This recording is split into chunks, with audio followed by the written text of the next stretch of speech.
وعباد الرحمن الذين يمشون على الأرض هونا وإذا خاطبهم الجاهلون قالوا سلاما۔ اور رحمان کے بندے تو وہ ہیں جو زمین پر نرمی سے چلتے ہیں، اور جب جاہل لوگ ان سے بات کرتے ہیں تو وہ کہتے ہیں سلام ہے۔ رحمان کے بندے، خاص بندے، محبوب بندے ہر معاملے میں محتاط ہوتے ہیں، خواہ ان کا معاملہ اللہ سے ہو یا بندوں سے ہو۔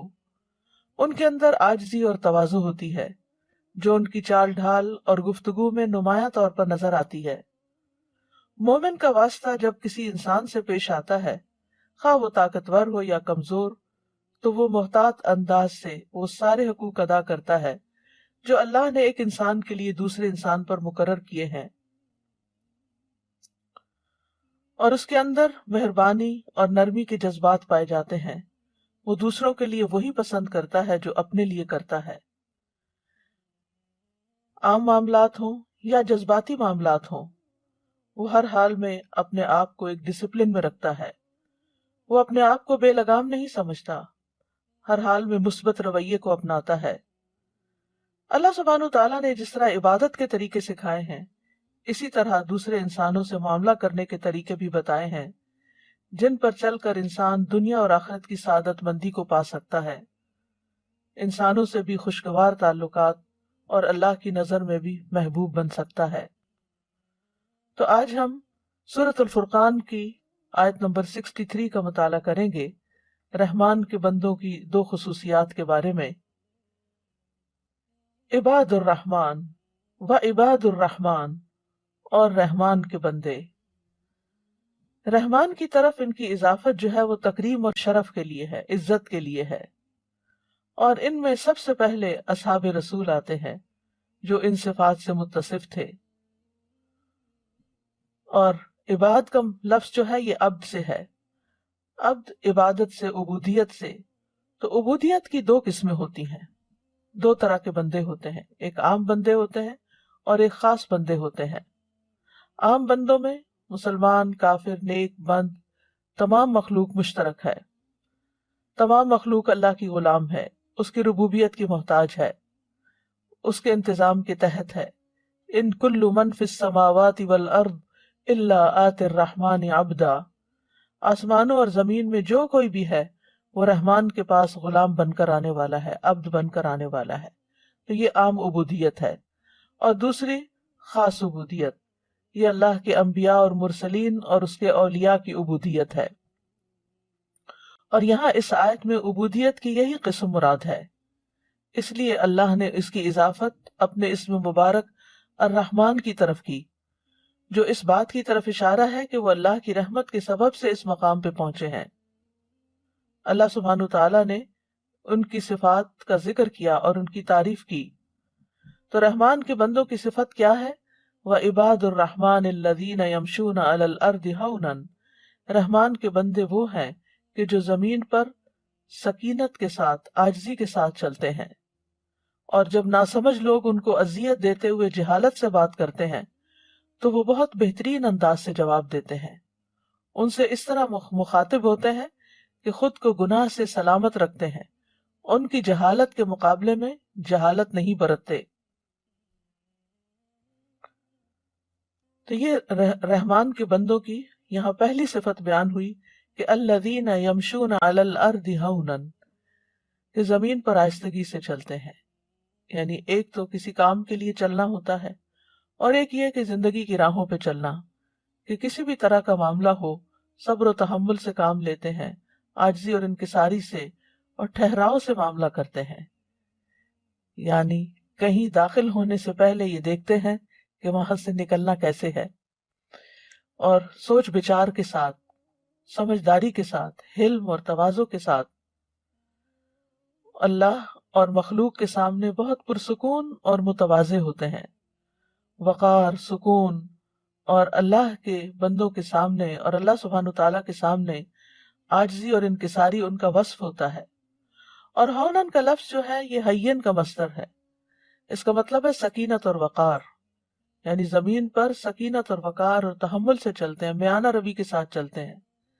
یاد رکھیے میانہ وری اور کام میں ٹھہراؤ اور اچھی سیرت اختیار کرنا نبوت کے اخلاق میں سے ہے۔ نبی صلی اللہ علیہ وسلم کی چال بہترین مثال ہے۔ راوی کہتے ہیں کہ آپ صلی اللہ علیہ وسلم دائیں بائیں جھک کر قدم بھرتے اور آہستہ آہستہ چلتے تھے۔ جب آپ قدم اٹھاتے تو دائیں بائیں جھک کر قدم اٹھاتے اور تکبر کے بغیر نرمی کے ساتھ چلتے تھے۔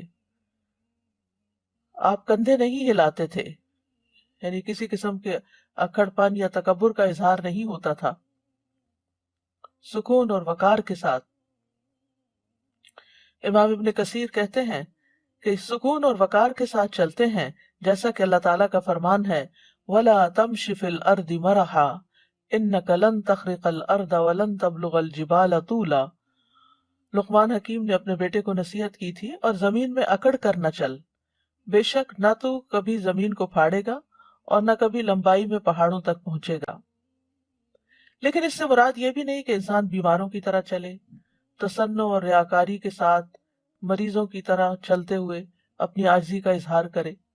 جب حضرت عمر رضی اللہ عنہ نے ایک نوجوان کو دیکھا کہ وہ مریل چال چل رہا ہے تو پوچھا کہ ماں بالک انت مریض، تمہارا کیا حال ہے، کیا تم بیمار ہو؟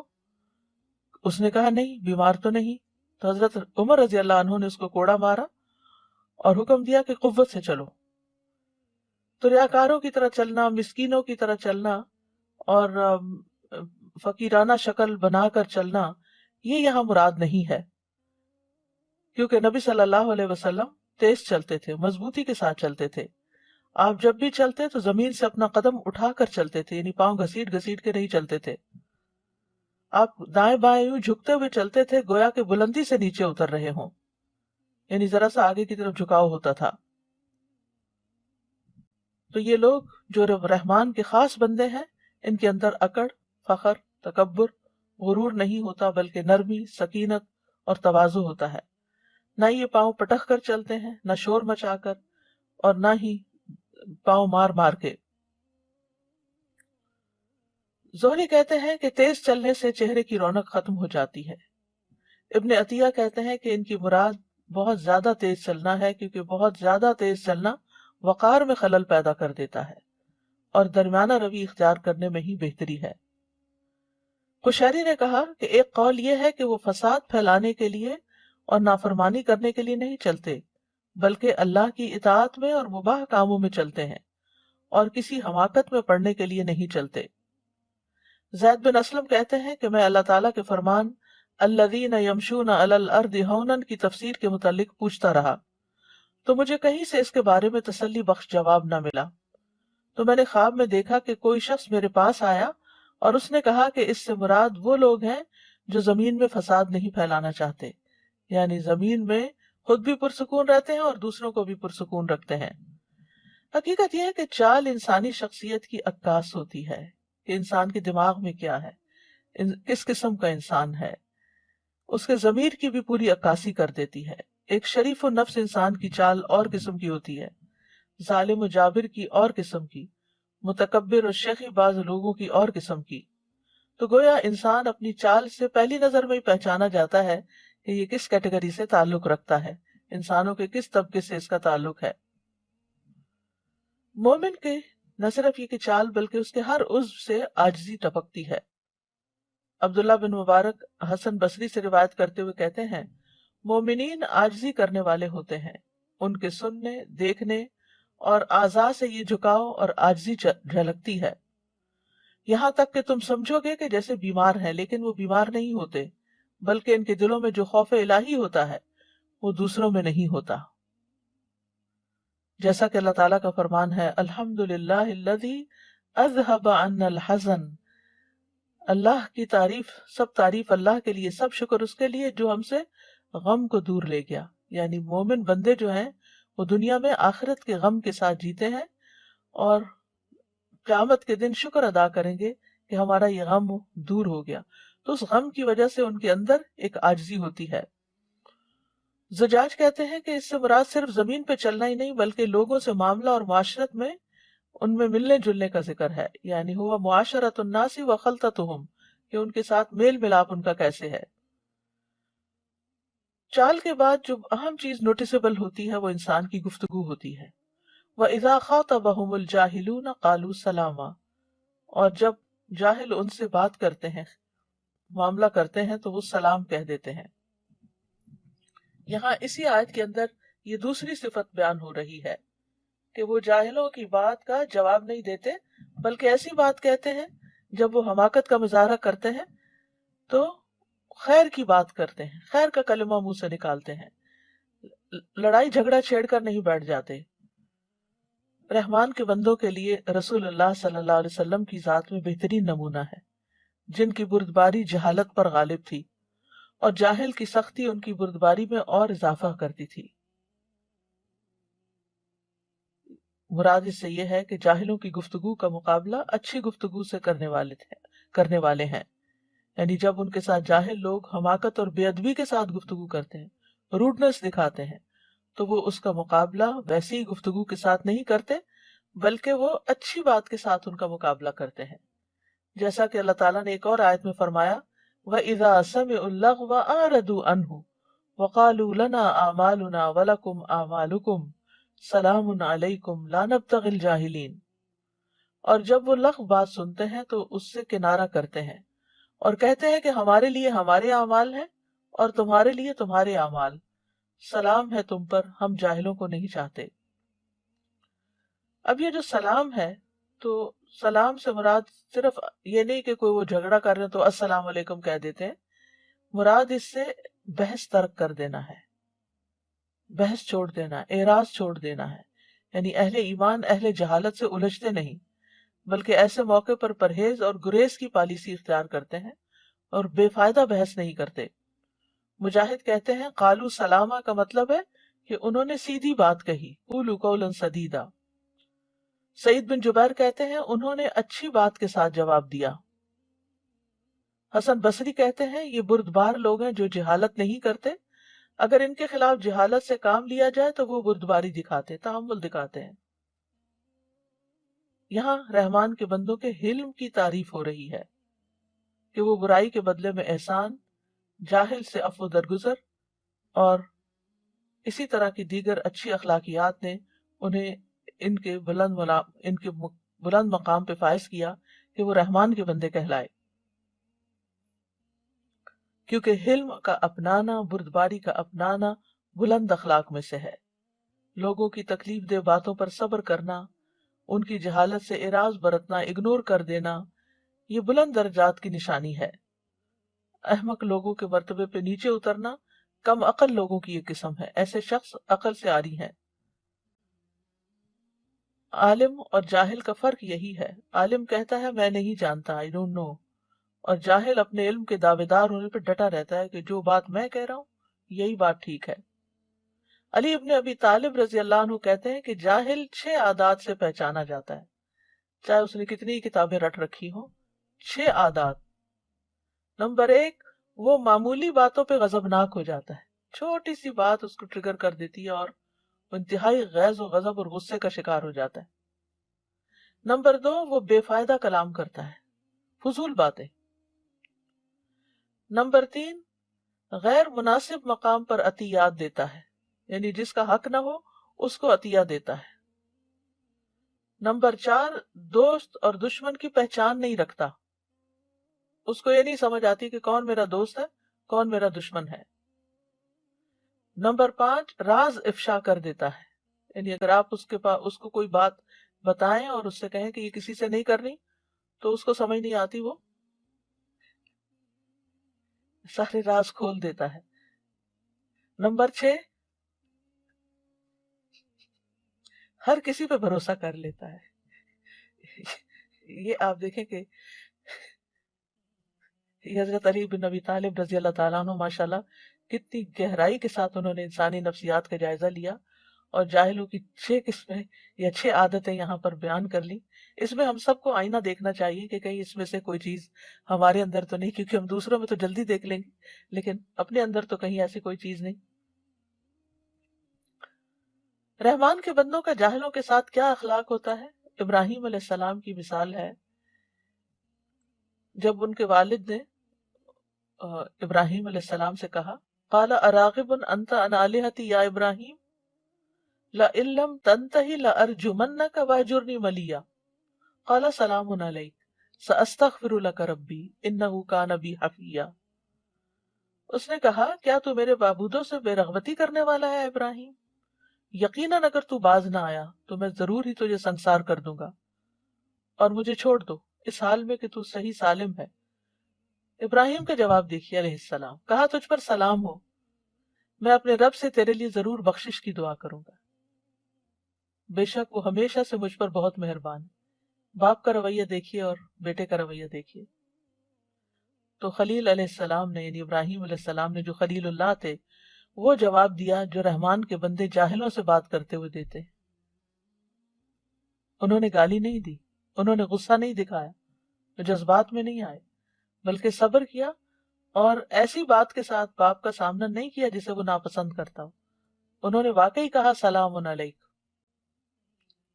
اسی طرح برائی کا جواب برائی سے نہیں دینا چاہیے، بلکہ معاف کر دینا چاہیے، درگزر کرنا چاہیے۔ عبداللہ ابن عمر بن عاص کہتے ہیں کہ تورات میں رسول اللہ صلی اللہ علیہ وسلم کو ان صفات کے ساتھ متصف کیا گیا: اے نبی، بے شک ہم نے آپ کو گواہی دینے والا، بشارت دینے والا، ان پڑھوں کی حفاظت کرنے والا بنا کر بھیجا ہے۔ آپ میرے بندے ہیں اور میرے رسول ہیں، میں نے آپ کا نام متوکل رکھا۔ آپ نہ بدخو ہیں نہ سخت دل ہیں، نہ بازاروں میں شور کرنے والے، اور نہ برائی کا بدلہ برائی سے دیں گے، بلکہ معافی اور درگزر سے کام لیں گے۔ تو رحمان کے بندے کون ہوتے ہیں؟ جو بد اخلاقی کے جواب میں بد اخلاق نہیں ہوتے، بد اخلاقی کا جواب بد اخلاقی سے نہیں دیتے۔ جیسے کہ ایک موقع پر حضرت عائشہ رضی اللہ تعالی عنہا نے جب ایسا کیا تو آپ نے ان کو منع فرما دیا۔ پھر جاہلوں سے اعراض جو ہے، قرآن مجید کی سورۃ الاعراف میں اس کا ذکر آتا ہے: خذ العفو وامر بالعرف واعرض عن الجاہلین، کہ درگزر اختیار کرو، نیکی کا حکم دو اور جاہلوں سے کنارہ کر لو۔ کہا جاتا ہے کہ عمر بن عبدالعزیز بیت اللہ کا طواف کر رہے تھے تو آپ نے ایک آدمی کے پاؤں پر پاؤں رکھ دیا جو آپ کے پہلو میں طواف کر رہا تھا۔ اس آدمی نے عمر سے کہا کیا تم گدھے ہو؟ انہوں نے کہا نہیں، میں تو عمر بن عبدالعزیز ہوں۔ کتنا خوبصورت جواب ہے، اور بات ختم ہو گئی۔ جواب یہ نہیں کہا کہ تم ہو گئی یا تمہارا باپ ہوگا جیسے عام طور پر اس کا جواب دیا جاتا ہے۔ انہوں نے ایسی حماقت نہیں کی، بلکہ بہت خوبصورتی سے اپنا تعارف کرا دیا۔ اسی طرح بعض اوقات بدسلوکی کے مقابلے میں صرف مسکرا دینا چاہیے، نوڈ اینڈ اسمائل، معاملہ وہیں ختم ہو جاتا ہے۔ حضرت انس کہتے ہیں میں رسول اللہ صلی اللہ علیہ وسلم کے ساتھ چل رہا تھا، آپ کے جسم مبارک پر نظر پر دیکھا کہ اس کے زور سے کھینچنے کی وجہ اور مسکرائے، اور آپ نے اسے دینے کا حکم دیا۔ تو آپ سوچئے کہ کس طرح اس شخص کی جہالت اور اکھڑ پن کا جواب آپ نے اتنی محبت کے ساتھ دیا۔ تو وَعِبَادُ الرَّحْمَنِ الَّذِينَ يَمْشُونَ عَلَى الْأَرْضِ هَوْنًا، اس بات کی یاد دہانی کے لیے کہ انسان مٹی سے پیدا ہوا ہے، اس کو اپنی اصل کو یاد رکھنا چاہیے۔ اگر وہ اپنی اصل کو یاد رکھے کہ مٹی تو پاؤں میں روندی جاتی ہے، تو وہ کبھی بھی تکبر نہ کرے۔ مٹی سے ہی پیدا ہوا اور مٹی میں ہی اس کو واپس مل جانا ہے۔ منہا خلقناکم وفیہا نعیدکم ومنہا نخرجکم تارۃ اخری، اسی سے ہم نے تمہیں پیدا کیا، اسی میں ہم لوٹائیں گے، اور اسی سے تمہیں ایک بار اور نکالیں گے۔ مٹی سے اپنی تخلیق کیے جانے کو انسان کو کبھی بھی نہیں بھولنا چاہیے۔ تو یہاں بنیادی طور پر تواضع کا حکم دیا جا رہا ہے۔ تواضع کا لفظ جو ہے الدع سے ہے، یعنی دع جس کو کہتے ہیں رکھ دینا، یعنی تواضع میں انسان اپنی قدر کو کم کر لیتا ہے، یعنی جو اس کا اصل مقام ہوتا ہے اس سے نیچے آ جاتا ہے۔ یعنی مسلمان اپنے بھائی کے لیے اپنے مرتبے کو گرانے کا اظہار کرتا ہے۔ اور ایک قول یہ بھی ہے کہ جو فضیلت میں انسان سے بڑھ کر ہو اس کی تعظیم کرنا۔ تو انسان جب اپنے سے بڑے کی عزت کرتا ہے اور اپنے سے کم درجے والے پر شفقت کرتا ہے، یہی دراصل تواضع ہے۔ مخلوق کے سامنے بازو جھکا دینا۔ راضی کہتے ہیں تواضع سے مراد خدمت بجا لانے میں فرق کو ترک کر دینا ہے، بڑے چھوٹے سب کی خدمت کرنا۔ اسی طرح فضیل بن نیاز کہتے ہیں حق کے تابع ہو جانا اور اس کے لیے فرما برداری اختیار کرنا، اس کو قبول کر لینا، یہ تواضع ہے۔ یہاں تک کہ اگرچہ آپ اسے کسی بچے یا لوگوں میں سب سے زیادہ جاہل شخص سے سنیں، یعنی چاہے بچہ بات کر رہا ہو، اگر صحیح بات کر رہا ہے تو اس کو بھی مان لینا، کوئی جاہل کر رہا ہے اگر اس نے بھی کوئی صحیح بات کی ہے تو اس کو بھی قبول کر لینا۔ پھر یعنی کہ متواضع انسان وہ ہوتا ہے کہ جو کسی کی بھی بات، چاہے اس سے بڑے کی ہو یا چھوٹے کی، اگر وہ صحیح بات ہے تو اس کو لینے میں کوئی آر نہیں ہوتی۔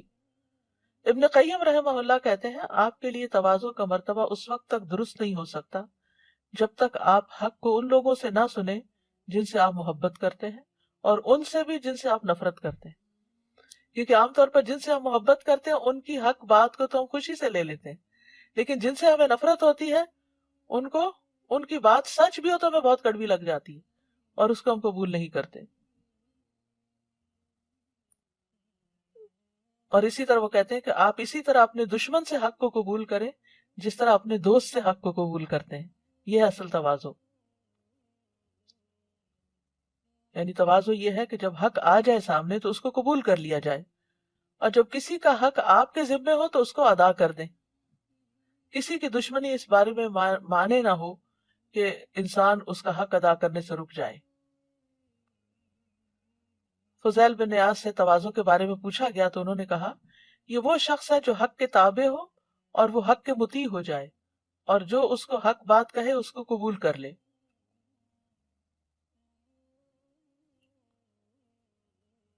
اسی طرح حسن بصری اور یونس اور ایوب نکلے آپس میں اکٹھے ہو کر، تو تواضع کے بارے میں مذاکرہ کرنے لگے کہ تواضع کیا ہے۔ تو حسن بصری نے ان سے کہا کہ کیا تم لوگ جانتے ہو کہ تواضع کیا ہے؟ تواضع یہ ہے کہ جب آپ گھر سے نکلیں تو آپ جس بھی مسلمان سے ملیں یہی سمجھیں کہ وہ آپ سے اچھا ہے یا آپ سے بہتر ہے، یہ ہے اصل تواضع۔ بہت سے لوگ دنیاوی مال و دولت کی وجہ سے خود کو بڑی چیز سمجھتے ہیں اور مال و دولت والوں ہی کی عزت کرتے ہیں، یہ بھی تواضع کے خلاف ہے۔ تین چیزیں تواضع کا خلاصہ ہیں۔ یحییٰ بن ابی کثیر کہتے ہیں کہ تواضع کا خلاصہ تین چیزوں میں ہے، یہ کہ آپ مجلس میں اعلیٰ مقام کی بجائے کم مقام پہ راضی ہو جائیں، یعنی یہ نہ چاہیں کہ مجھے کوئی پرومیننٹ جگہ ملے، جیسے کسی خاص صوفے پہ بٹھایا جائے یا کسی خاص ٹیبل پہ بٹھایا جائے، جیسے شادیوں وغیرہ میں ہوتا ہے کہ وی آئی پیز کے لیے مخصوص جگہ ہوتی ہے، تو انسان یہ نہ سمجھے کہ مجھے کمتر سمجھا گیا ہے اور کسی اور جگہ پر بیٹھنے کے لیے کہہ دیا گیا ہے۔ جو آپ کو ملے آپ اسے پہلے سلام کہیں، یہ تواضع کی علامت ہے۔ اور یہ کہ آپ نیکی کی وجہ سے تعریف اور شہرت اور ریاکاری کو ناپسند کریں، یعنی آپ کو اپنی تعریف اچھی نہ لگے۔ تو تواضع پیدا کرنے کے لیے اللہ کی عظمت، اللہ کی بڑائی اور اپنے نفس کی قدر کو پہچاننا ضروری ہے۔ یعنی اگر کوئی یہ کہے کہ تواضع کیسے پیدا ہو، تو ایک طرف اللہ تعالیٰ کی پہچان کرے، اس کی عظمت کی، اور دوسری طرف اپنی حقارت کو کہ کہاں سے پیدا ہوا اور کیا چیز ہے اس پر نگاہ رکھے۔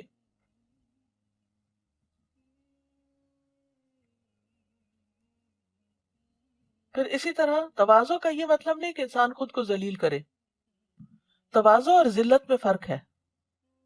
اگر کوئی کہے کہ اس طرح تو میری ذلت ہے اس میں عاجزی اختیار کرنے میں، ابن قیم کہتے ہیں کہ عاجزی اللہ کی ذات اور صفات کی معرفت کے درمیان سے نکلتی ہے، اور یہ چیز اللہ کے لیے دل کے ٹوٹنے اور عاجز ہونے کی طرف لے جاتی ہے، اور اللہ کے بندوں کے لیے پہلو کو جھکانے کی طرف لے جاتی ہے، اور انسان سمجھتا ہے کہ ان بندوں کا ہی حق ہے اور میرا کوئی حق نہیں، جبکہ ذلت گھٹیا پن ہے اور اپنے نفس کو اس کی خواہشات میں لگا دینا ہے اور اس کو ایسے کاموں میں خرچ کرنا ہے جس سے اس کا مرتبہ گر جائے، اور اس کو خواہشات میں ذلیل کرنا ہے، اور اللہ عاجزی کو پسند کرتا ہے، ذلت کو ناپسند کرتا ہے۔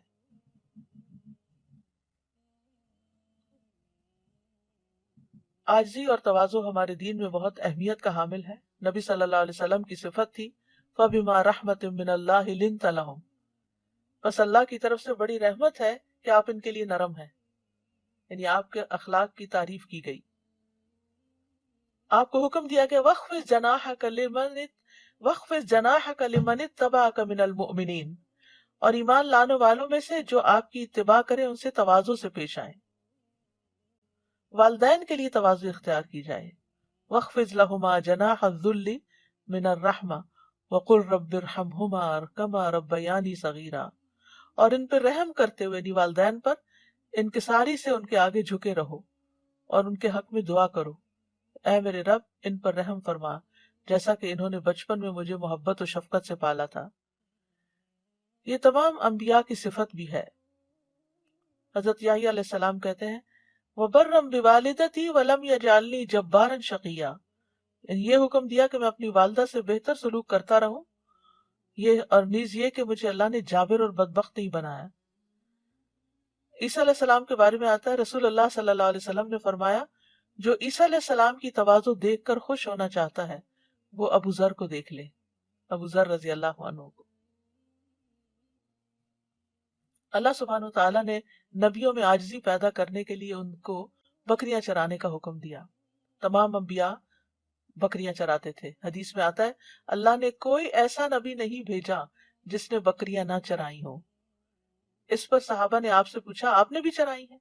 آپ نے فرمایا ہاں، کبھی میں بھی مکہ والوں کی بکریاں چند قیرات کی تنخواہ پہ چرایا کرتا تھا. موسیٰ علیہ السلام کو بھیجا گیا اور وہ بکریاں چرایا کرتے تھے. داؤد علیہ السلام جو بعد میں بادشاہ بنے وہ بھی بکریاں چراتے تھے. آپ نے فرمایا اور میں بھی مقام اجیاد میں بکریاں چرایا کرتا تھا. اسی طرح تمام لوگوں کو یہ حکم دیا گیا ہے کہ عاجزی اختیار کریں، یہاں تک کہ کوئی کسی پر فخر نہ کرے اور نہ ہی کوئی کسی پر زیادتی کرے. یہ صحیح مسلم کی حدیث ہے. کامل ایمان والوں کی یہی صفت ہے اذلۃ علی المؤمنین، کہ اپنے مسلمان بھائیوں کے لیے تواضع اختیار کرتے ہیں. حدیث میں مومن کی عاجزی کی مثال دی گئی. مومن آسان اور نرم ہوتے ہیں، اس مانوس اونٹ کی طرح کہ اگر اس کو اپنے پیچھے چلایا جائے تو وہ مطیع ہو کر چلا آتا ہے، اگر اس کو پیچھے سے ہانکا جائے تو وہ آگے ہانکا جاتا ہے، اگر تم اس کو چٹان میں بھی بٹھاؤ تو بیٹھ جاتا ہے. یعنی آپ دیکھیے کہ اونٹ کتنا اونچا لمبا جانور، انسان کے قد سے اونچا اور انسان سے مضبوط تر، لیکن انسان اس کو اپنے قابو میں کر لیتا ہے، اس کو بٹھاتا ہے تو وہ مان جاتا ہے اس کی بات، بیٹھ جاتا ہے. تو اس سے مومن کی مثال دی گئی. معاذ بن جبل کہتے ہیں بندہ اس وقت تک ایمان کی چوٹی تک نہیں پہنچ سکتا جب تک انکساری سے بلند مرتبے سے زیادہ عزیز نہ ہو جائے، اور دنیا کا تھوڑا ساز و سامان اسے اسے زیادہ سے محبوب نہ ہو جائے. اور جن لوگوں سے محبت اور نفرت کرتا ہے وہ ان سے حق کے مطابق ہی محبت اور نفرت کرے، یعنی جتنا حق ہو اتنی ہی محبت ہو اتنی ہی نفرت ہو. اور لوگوں کے لیے اس طرح فیصلہ کرے جس طرح وہ اپنی ذات اور اپنے گھر والوں کے لیے کرتا ہے. اللہ کے محبوب بندے ہیں وہ جن کے اندر نرمی اور شفقت ہو. افضل انسان وہ ہے جو بلند مرتبہ ہوتے ہوئے بھی عاجزی اور انکساری کرے اور باوجود قدرت کے زہد اختیار کرے اور اپنی قوم کے خلاف مدد کرنا چھوڑ دے. تواضع صاحب علم اور صاحب فضل لوگوں کا اخلاق ہوتا ہے. علم والے متواضع ہوتے ہیں اور صاحب اخلاق ہوتے ہیں، اور یہ ان کے علم والا ہونے کی پہچان ہوتی ہے، اور ایسے لوگ اللہ کے نزدیک بہت قابل قدر ہوتے ہیں. سلف صالحین کی تواضع کی چند مثالیں ہیں. خیثمہ کہتے ہیں کہ حارث بن قیس جوفی ہیں جو کہ عبداللہ رضی اللہ عنہ کے اصحاب میں سے ہیں، اور سب لوگ ان سے بہت خوش تھے تو وہ ایک یا دو آدمیوں کے پاس بیٹھ کر انہیں احادیث اور علم بیان کرتے، پھر جب زیادہ ہو جاتے تو کھڑے ہو جاتے اور انہیں چھوڑ دیتے، یعنی کراؤڈ بڑا ہوتا تو وہ اٹھ جاتے. آمش کہتے ہیں کہ وہ ابراہیم سے روایت کرتے ہوئے وہ علقمہ سے روایت کرتے کہ جب عبداللہ بن مسعود فوت ہوئے اور علقمہ عبداللہ بن مسعود کے بڑے شاگردوں میں سے سب سے بڑے تھے تو ان سے کہا گیا آپ اس مجلس تدریس پر بیٹھ جائیں اور لوگوں کو سنت سکھائیں.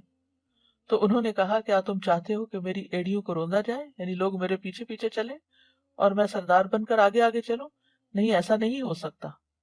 یعنی میں کہنے کا مطلب کیا تھا کہ میں عبداللہ بن مسعود کے مقام پر اپنے آپ کو نہیں پاتا، اس لیے میں اس مسند پر یعنی نہیں سکھاؤں گا. اس کا یہ مطلب نہیں کہ علقمہ نے سکھایا نہیں تھا، علقمہ کی بہت سی روایات ہیں، اور لیکن یہ کہ یہ لوگ شہرت کو اور لوگوں کے بہت اپریسیشن کو پسند نہیں کرتے تھے. اپنے سے زیادہ علم والوں کے سامنے تواضع اختیار کرنا علماء کے لیے تواضع اختیار کرنے کے بارے میں آتا ہے، جب زید بن ثابت اپنی سواری پر آئے اور یہ صحابہ کرام میں کبار علماء میں شامل ہوتے تھے، تو ابن عباس کھڑے ہو گئے تاکہ ان کی سواری کی رکاب کو تھام لیں۔ ابن عباس عالم کو مرحبا کہہ رہے تھے اور ان کو عزت و احترام اور محبت سے نیچے اتار رہے تھے، تو زید رضی اللہ عنہ نے کہا کہ اس عالم کو دیکھو تواضع کر، یعنی ابن عباس کو عالم کہا۔ پھر کہا اے اللہ کے رسول کے چچا کے بیٹے ایسا نہ کریں۔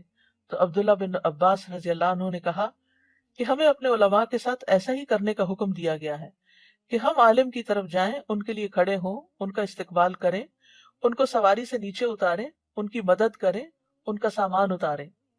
تو زید رضی اللہ عنہ نے کہا مجھے اپنا ہاتھ دکھائیں۔ ابن عباس نے ہاتھ نکالا تو زید رضی اللہ عنہ نے انہیں بوسہ دیا اور کہا ہمیں حکم دیا گیا ہے کہ ہم رسول اللہ کے اہل بیت کے ساتھ ایسا ہی کریں صلی اللہ علیہ وسلم۔ تو دونوں طرف کا آپ اخلاق دیکھیے کہ کتنا عمدہ تھا۔ لباس میں بھی تواضع ہونی چاہیے۔ رجاء بن حیوہ کہتے ہیں کہ عمر بن عبدالعزیز کے کپڑوں کی قیمت لگائی گئی تو ان کے کپڑوں کی قیمت 12 درہم لگی۔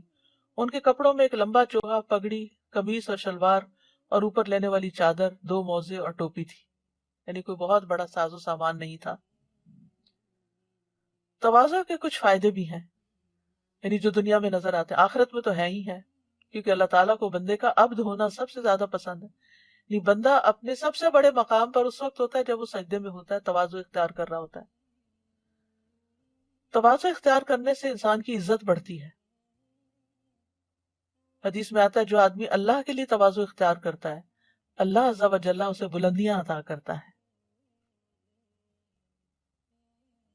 نبی صلی اللہ علیہ وسلم نے فرمایا اللہ تبارک و تعالیٰ فرماتے ہیں جو شخص میرے لیے اتنا سا جھکتا ہے، راوی نے زمین کے قریب اپنے ہاتھ کو لے جا کر کہا، یعنی اتنا سا، تو میں اسے بلند کر دیتا ہوں۔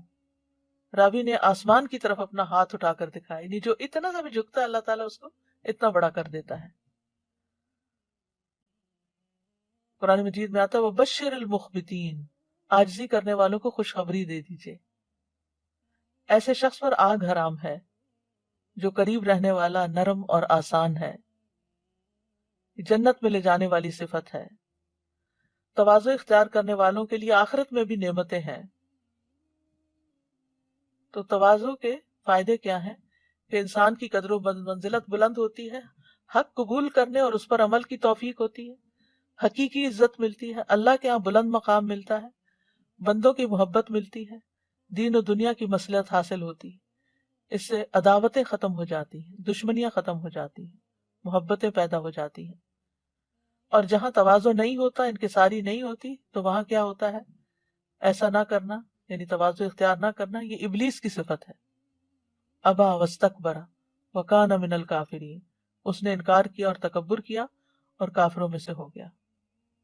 پھر خود کو بڑا سمجھنے کی مذمت ہے۔ نبی صلی اللہ علیہ وسلم کے نزدیک ناپسندیدہ لوگ کون ہیں؟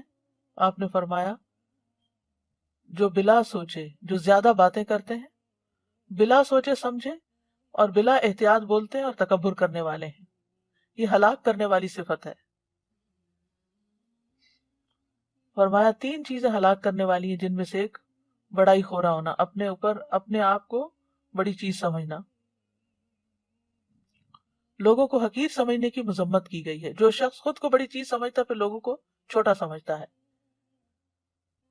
متکبر فقیر اللہ کو پسند نہیں، کہ جس کو ضرورت بھی ہو اور پھر وہ اکڑ دکھائے۔ تکبر اہل جہنم کی نمایاں صفت ہے۔ ذرا برابر بھی خود کو بڑا سمجھنا جہنم میں لے جانے کا باعث ہے، اور خود کو بڑا سمجھنے والے قیامت کے دن متکبروں کو چونٹیوں کی طرح پیش کیا جائے گا، گویا کہ ان کی شکلیں انسان جیسی ہوں گی، ہر حقیر چیز ان سے بلند ہوگی، یہاں تک کہ وہ جہنم کے ایسے قید خانے میں داخل ہو جائیں گے جس کا نام بولس ہوگا، اور ان لوگوں پر آگوں کی آگ چھا جائے گی، انہیں تینت الخبال کا پانی یعنی اہل جہنم کی پیپ جمع کی ہوئی پلائی جائے گی۔ تو مومن بندے جو ہیں وہ ہر رویے میں عاجزی اختیار کرتے ہیں، گفتگو میں عاجزی اختیار کرتے ہیں، نرم بات کرتے ہیں، ٹھہراؤ سے بات کرتے ہیں، تیزی سے گفتگو نہیں کرتے۔ پھر اسی طرح خصوصاً اپنے سے چھوٹوں کے ساتھ شفقت سے کام لیتے ہیں، بات کرتے ہوئے چال میں عاجزی اختیار کرتے ہیں، اکڑ سے نہیں چلتے، بلکہ معتدل چال چلتے ہیں، مضبوط قدموں سے چلتے ہیں۔ نماز کے لیے بھی سکینت سے آتے ہیں، کیونکہ نماز کے لیے بھاگ بھاگ کے آنے سے منع کیا گیا ہے۔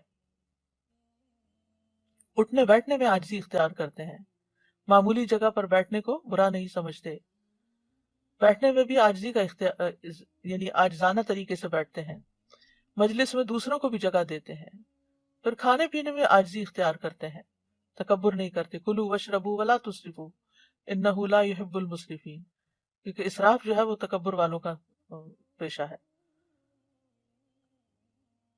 فرمایا کھاؤ اور پیو اور پہنو اور صدقہ کرو، لیکن اسراف نہ کرو اور تکبر نہ کرو۔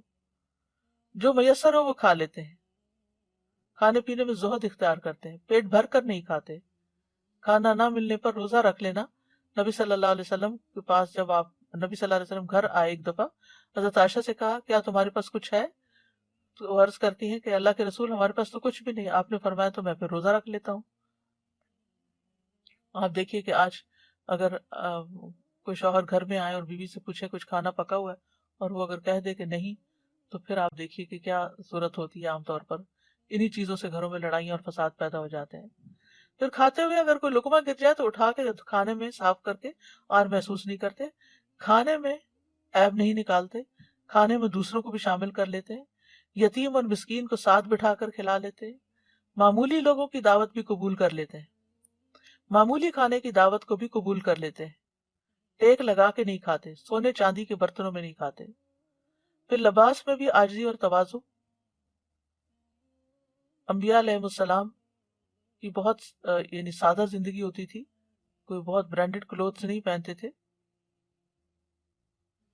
پھر اسی طرح متکبرانہ لباس نہیں پہننا چاہیے، بہت قیمتی لباس سے بھی اجتناب کرنا چاہیے۔ تواضع کی نیت سے بہت اچھا لباس چھوڑ دینے کا بھی اجر ملتا ہے۔ پھر سواری میں تواضع، حقیر سمجھی جانے والی سواری پر سوار ہونے سے آر محسوس نہیں کرنا چاہیے۔ پھر اسی طرح گھر والوں کے ساتھ تواضع، سب سے اچھا اخلاق گھر والوں کو دکھانا چاہیے، محبت کا اظہار کرنا چاہیے، گھر کے کام کاج میں تعاون کرنا چاہیے، بیوی کی جائز فرمائشیں پوری کر دینی چاہیے، ان کے ساتھ دل لگی کرنی چاہیے۔ بچوں کے ساتھ تواضع کیا ہے کہ بچوں پر سب سے بڑھ کر رحم دل ہوں، بچوں کے ساتھ کھیلا جائے، ان سے پیار کیا جائے، بچوں کے ساتھ روب کی بجائے نرمی کا رویہ اختیار کیا جائے، بچوں کے سر پر ہاتھ پھیرے جائیں، بچوں کو سلام کر کے ان کو دعا دی جائے، بچوں کو اپنے کندھوں پہ چڑھایا جائے، بچوں کو زبان نکال کر خوش کیا جائے، بچوں کے جذبات کا خیال رکھا جائے، ان کو تسلی دی جائے، خادموں کے ساتھ بہترین سلوک کیا جائے، کاموں میں عیب نہ نکالے جائیں، کسی کام کے غلط ہونے پر ملامت نہ کی جائے، بس سمجھا دیا جائے، مار پیٹ نہ کی جائے، خادموں کو اپنے سے کمتر نہ سمجھا جائے۔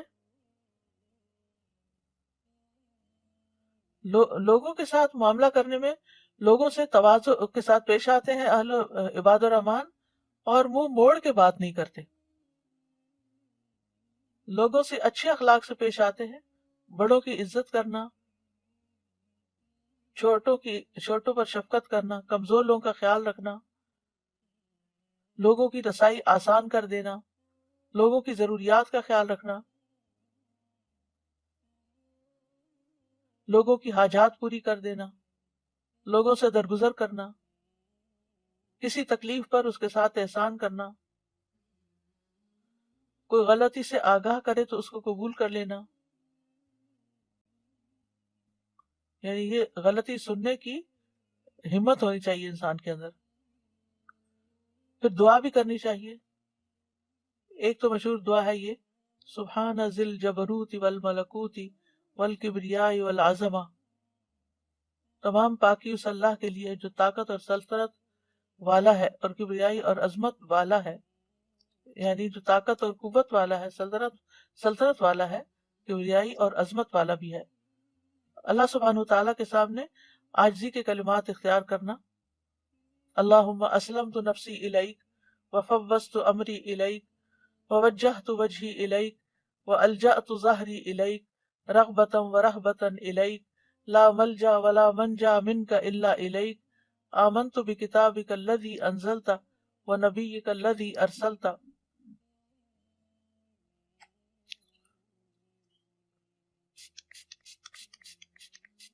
یہ دعا ہم رات کو سوتے وقت پڑھتے ہیں۔ اے اللہ، میں نے اپنی جان تیرے سپرد کی، اپنا معاملہ تجھے سونپا، اور اپنے آپ کو تیری طرف متوجہ کیا، تجھی پر بھروسہ کیا، تیری ہی طرف رغبت ہے، تیرے خوف کی وجہ سے تجھ سے تیرے سوا کوئی جائے پناہ نہیں اور کوئی نجات کی جگہ نہیں۔ میں تیری کتاب پر ایمان لایا جو تو نے نازل کی، اور تیرے نبی پر جنہیں تو نے بھیجا۔ پھر اسی طرح شیطان چونکہ تکبر ڈالنے کا دل میں موجب بنتا ہے، تو اس لیے یہ دعا بہت فائدہ مند ہے۔ اعوذ باللہ من الشیطان من نفخہ ونفثہ وہمزہ۔ نبی صلی اللہ علیہ وسلم فاتحہ سے پہلے یہ دعا پڑھا کرتے تھے۔ نفس سے مراد شعر، نفخ تکبر، اور حمز سے مراد موت۔ پھر اپنی نظروں میں بڑا بننے سے پناہ مانگنا، انی اعوذ باللہ ان اکون فی نفسی عظیما وعند اللہ صغیرا۔ پھر معاشرے کے کمزور طبقہ کے لوگوں کے ساتھ کی دعا، اللہم احینی مسکینا وامیتنی مسکینا واحشرنی فی زمرۃ المساکین۔